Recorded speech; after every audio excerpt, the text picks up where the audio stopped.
こんにちは、ノリズピロリンです。今日は2月11日にネットフリックスで配信が始まったちょっぴり変わった思考を持つ男子との恋愛を描いた大人向けロマンチックコメディ韓国映画のモラルセンスを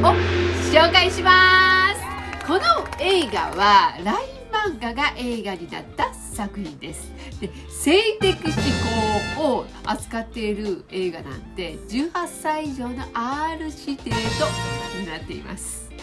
どんな性的指向か気になりますよね。それでは紹介スタート。このドラマの主人公はこちらの2人。有能だけど同僚やお母さんから目つきが怖いと言われて恋愛とは無縁のサバサバ女子チョン・ジウを演じるのが人気アイドルグループ少女時代のソヒョン。彼女のクールな雰囲気がこの作品にはバッチリハマってます。そして容姿はイケメン、その上仕事もできるけど周りに言えない性的思考を持つ男子チョン・ジフを演じるのがアイドルグループユーキスのジュンコとイ・ジュニョン君が演じます。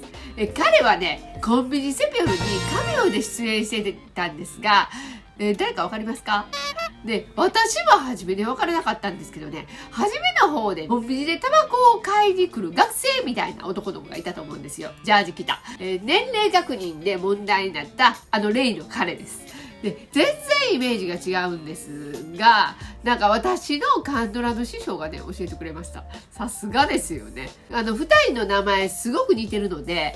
ここからはジウとジフと呼ばせていただきますね。このジウの職場にジフが移動していたことから、二人の秘密の関係が始まります。で、この秘密って何か気になりますよね。ある日、ジフ宛てに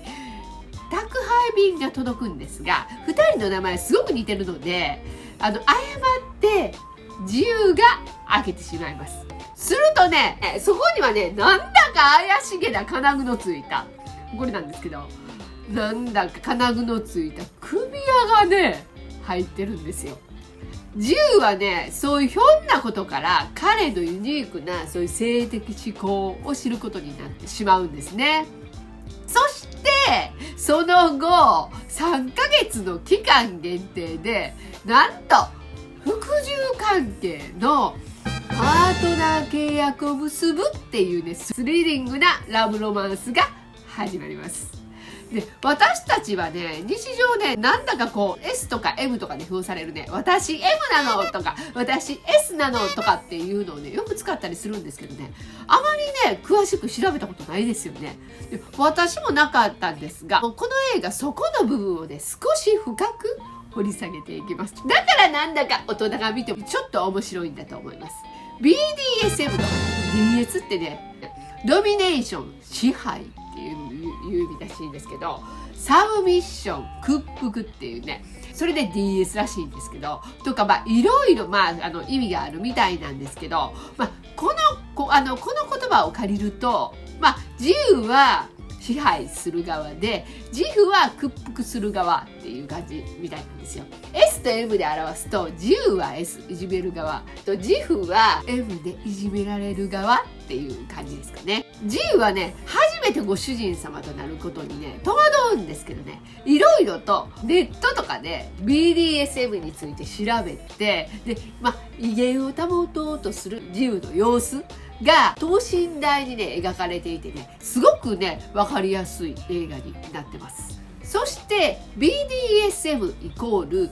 恋愛とかセックスではないっていうことをね知った自由はね、徐々に日々の鬱憤を自負にぶちまけてご主人様としての役割に楽しみをねこれ見出していくっていうストーリーなんですよ。ここがまたちょっと面白いですよね。そのうちね、彼にね恋心を抱いてしまうね自由とね、恋愛にトラウマを抱えて純粋な服従関係を望む自負との間のなんかこう葛藤も描かれてて、この2人の関係がどうなっていくのか、もう最後まで目の離せない展開になっています。この映画ね、実はね、もっとハードでね、もうちょっとエロいものになるのかと思ったんですけど、テーマの SM についての直接的なね、こういう性描写はね、一切なくって、なんかこう、キスの他には、ハイヒールで踏まれるとか、ろうそく使うとか、ちょっとムチで叩くとかの、そういうちょっとソフトなプレイしかないんですよね。ちょっと残念なんですけど、それだけに、皆さん軽く見れるドラマになっています。そして、この中でね、キスシーンがね、あるんですけどね、もうそのキスシーンだけはね、ちょっとエロです。このキスシーンはね、ぜひ見てほしいと思います。このドラマを撮影するのに、監督から自負はゴールデンレトリバーのような男であってほしいって言われたそうなんですよ。だから実際になんかゴールデンレトリバーの映像を見て勉強したらしくって、自負はなんか本当にウェブ漫画から飛び出してきたかのような、もう完璧なシンクロ率だそうです。このワンコのようなね、もう可愛いね、自負を見るとね、もう私ね、あんまりそんな性的思考ないんですけど、自分もこんな可愛いワンコみたいな男子が欲しくなりました。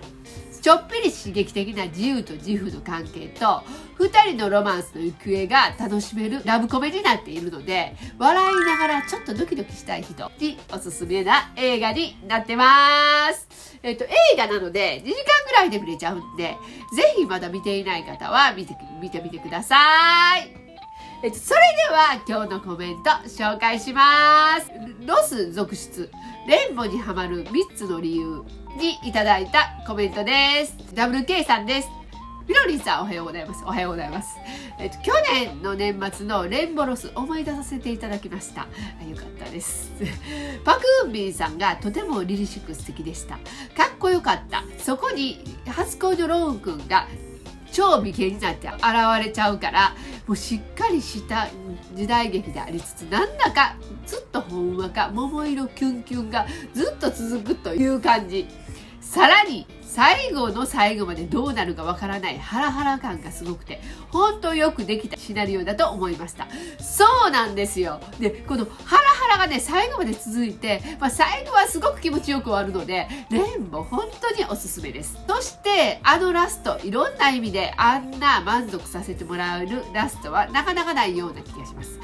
だと思います。ラストはね、本当に良かったって感じでした。もうあの最後を迎えるなんて私も思ってませんでした。一気見が好きなのでいつも通り我慢して食べてみたのに、終わったらロスに耐えきれず、食べる予定のその時私たちは途中なのに見始めちゃいました。その時ロスもかなりなものでしたが、コンビニのセッペルが CS で始まって一息つけました。よかったです。今週末始まるネトフリの怒涛の配信ラッシュ、どうやって見ようか思案中です。しかし旦那ちゃんくん、息子3人ちゃんくんには思わず声を上げて笑わせていただきました。もう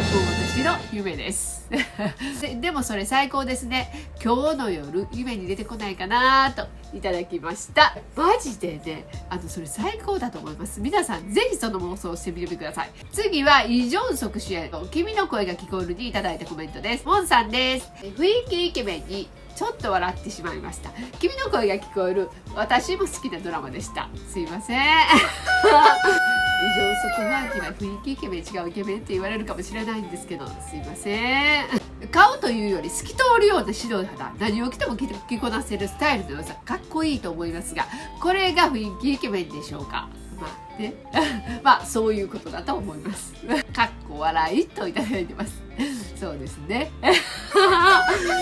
彼は、真面目な役よりあなたが、眠っている間にとか、恋は別冊付録のようなちょっと可愛い役に魅力を感じますね。もう本当に言えると思います。彼の可愛い役すごいね。もう子犬みたいな役ぴったりですよね。リクエスト良いんですか？私もソーインググさんが好きです。歌も素敵だし、ショッピング王ルイのような可愛い役、インググさんらしい役の内緒の恋をしていいですかは、なんか可愛いって2人の恋愛を見ていて癒されます。そうなんですね。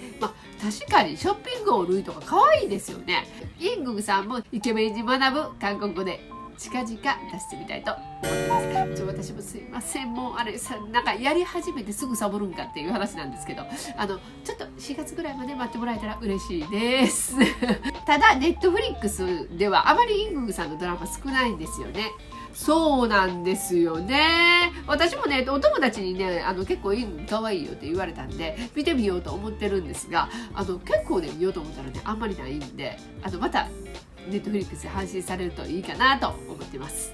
ボンさん、コメントありがとうございました。この後、特典映像もついておりますので、ぜひそちらの方もお楽しみに。こちらの動画、火曜日、金曜日、夜9時に更新しております。このように字幕つけておりますので、字幕ボタンでご利用ください。今日の動画、面白かったという方は、高評価、チャンネル登録、コメントで応援していただけるとすごく嬉しいです。トリーズピロリンでした。